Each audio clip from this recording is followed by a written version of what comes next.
We are here at World Aviation Festival in Amsterdam, and I'm joined here by Patrick Cuschieri, who is Vice President of AVSEC and RFFS at Bahrain Airport Company. So Patrick, thank you so much for joining me today. You're most welcome.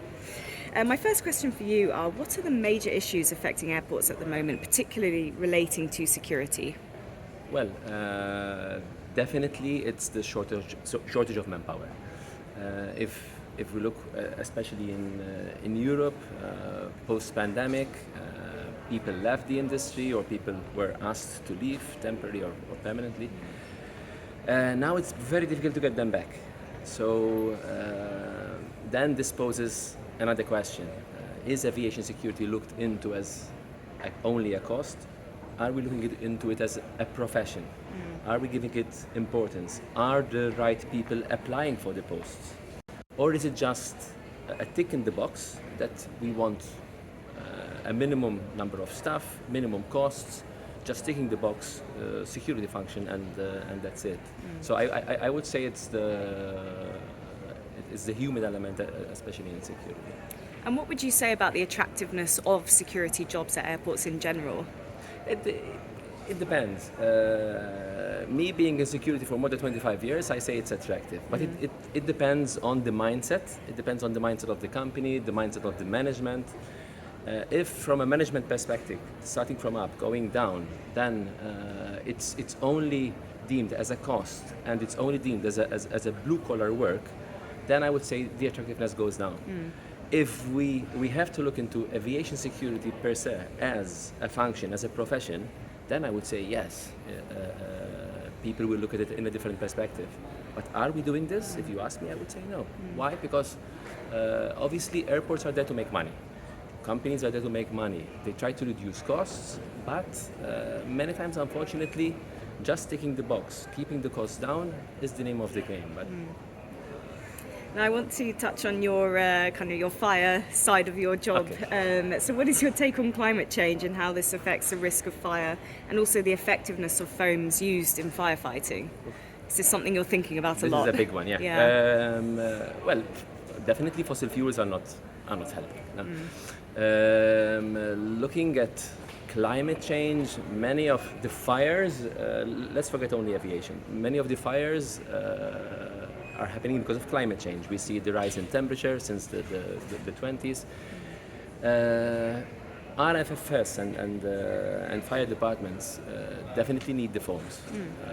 They need to suppress the foam, they need to suppress the heat, they need to close the air. This is always a hot debate. It will never stop. Some say that we are only looking at the complete product of a foam, but not at the derivatives of the foam. I would say one thing. We do need the foams, and I believe that the foams are regulated in one point in time, when they're used either for training, when they're used either during a fire, a real fire. And with the correct management, with the correct procurement, with the correct maintenance on equipment, thus avoiding leakages for foam, I believe it will be a balance between any harm done by foam, which everybody says goes against climate change, it goes against, and at the same time we're using it to fight fire. So we have to strike a balance, but with the correct management of the foams, correct use, correct disposal, I believe it should be okay. Because have you seen record temperatures this summer in Bahrain, I assume? Yes. Yeah. It's everywhere. Unfortunately, it's everywhere. Now, biosecurity became an added layer of complexity during the pandemic. Do you think it is here to stay, and will it perhaps evolve in the future as we unfortunately might see more pandemics? Personally, I say hopefully not. Yeah. It's a very complex thing to manage and to operate. You would need the buy-in of various stakeholders. First of all, you would need the buy-in of the governments. You would definitely need the buy-in of the industry, and you would definitely need the buy-in of the passengers, of the people.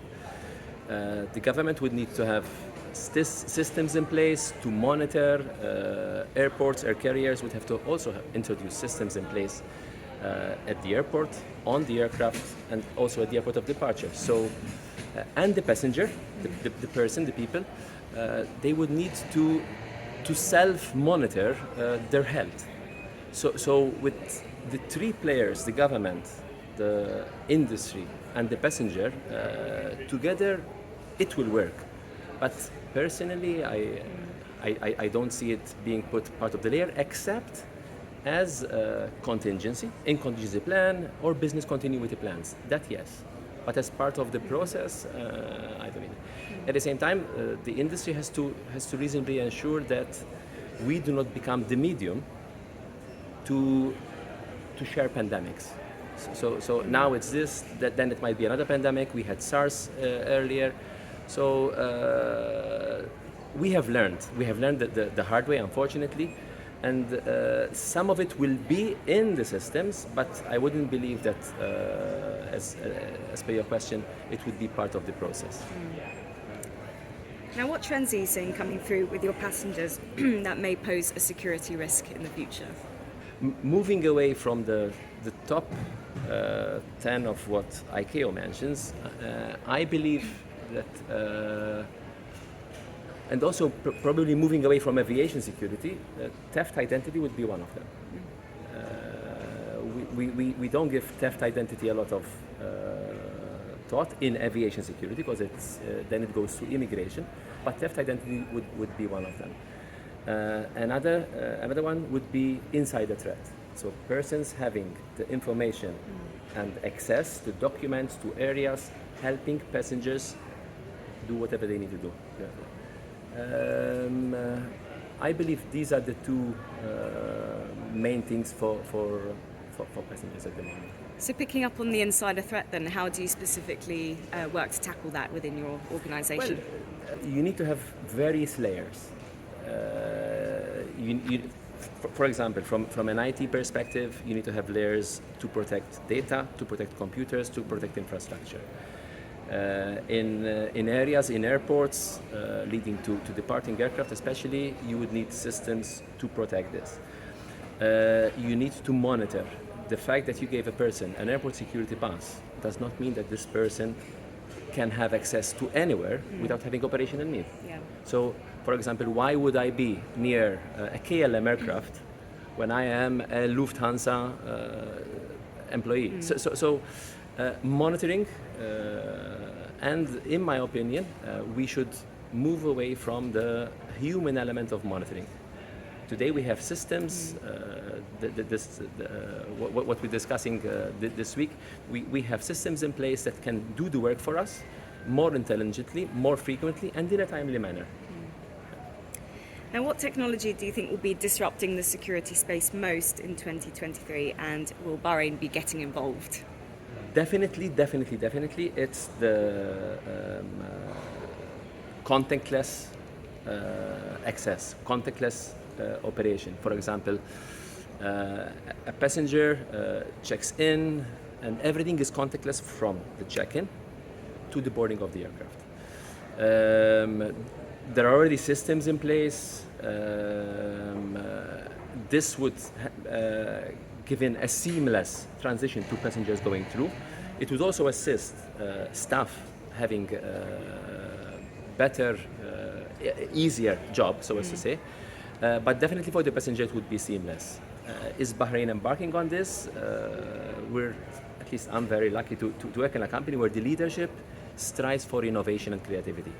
So they are looking into always ways of enhancing the product, enhancing the service. Yes, we are looking into this already. Hopefully this will be trialed. I'm not sure if it's this year or next year. Now, what does the security experience look like for passengers travelling through your airports? Because I know you have a brand new terminal, which you're all very proud of. So can you give me a flavour of what that looks like? Okay. Well, we're definitely proud of it. Even though I'm not Bahraini, working in Bahrain airport makes me proud of it. It's, as you said, a brand new airport, brand new equipment, spotless, shiny. The services we offer, again, are already seamless, but even though we want to improve. Looking at the technology we have the latest technology, obviously, and just we opened a year and a half ago. If I were a passenger, I would be happy. Why? Because even going through security, minimum waiting time, minimum queuing times. We have more lanes than throughput, hopefully waiting for the throughput to go up as well. We have latest technology for whole baggage screening, 3D equipment. We also have latest technology for passenger cabin screening. When passengers are traveling through, they can carry liquids with no amounts. They don't have to take out the laptop from the bag. We have EDSCB equipment. Hence, it's seamless. From I would say average from the check-in to the gate would be no more than 10-15 minutes. That's fantastic. So it is seamless. We just been awarded the best airport in the world for Skytrax, best new airport. Yeah. So it is a proud moment for the airport. And are you or will you be leveraging biometric technology in the future? We're looking into it at the moment. We're already using biometric for staff, and we will never stop seeking new ways to enhance the passenger experience. Even for staff, we're looking also into enhancing what we have already. At the moment we use fingerprint, we're looking into facial recognition, and hopefully this will be deployed both for passengers and for staff. Sounds really exciting. I'll It definitely is. Keep an eye out for that then. Security threats are constantly evolving. So what do you think the next threat will be that is on your watch list? I would say drones are a new thing for aviation, which we have to keep in mind. And the second one, or I will give them both the same importance, cybersecurity. Unfortunately, we saw cyber attacks not only in airports, train stations, big industries. Even though you have the necessary protection, culprits will still find a way of going through. So, without hesitation, I would mention drones and cybersecurity. Have you ever had any problems with drones entering your airspace? No, in Bahrain, drones are illegal. So unlike any other country, at least I don't know any other country where it's illegal, owning a drone, unless it's regulated, is illegal.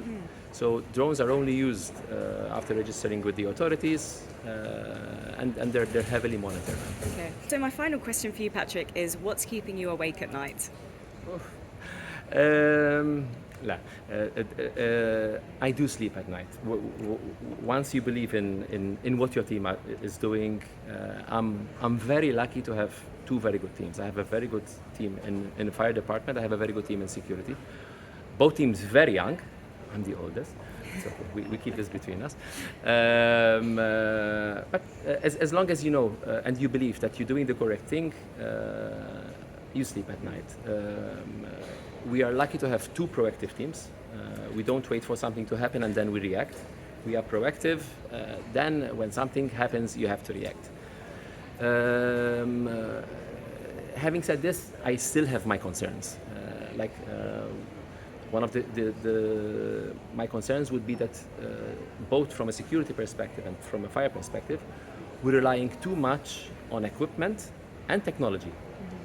So, and my question will be, what happens if, boom, equipment or technology goes, for example, like us, when we're without a network, without internet, we're lost. Absolutely. So we have to keep this in mind to go back to basics. So what were we doing before we had technology? What were we doing before we had equipment? This would be my biggest concern. The next concern related to aviation security would be the sharing of information.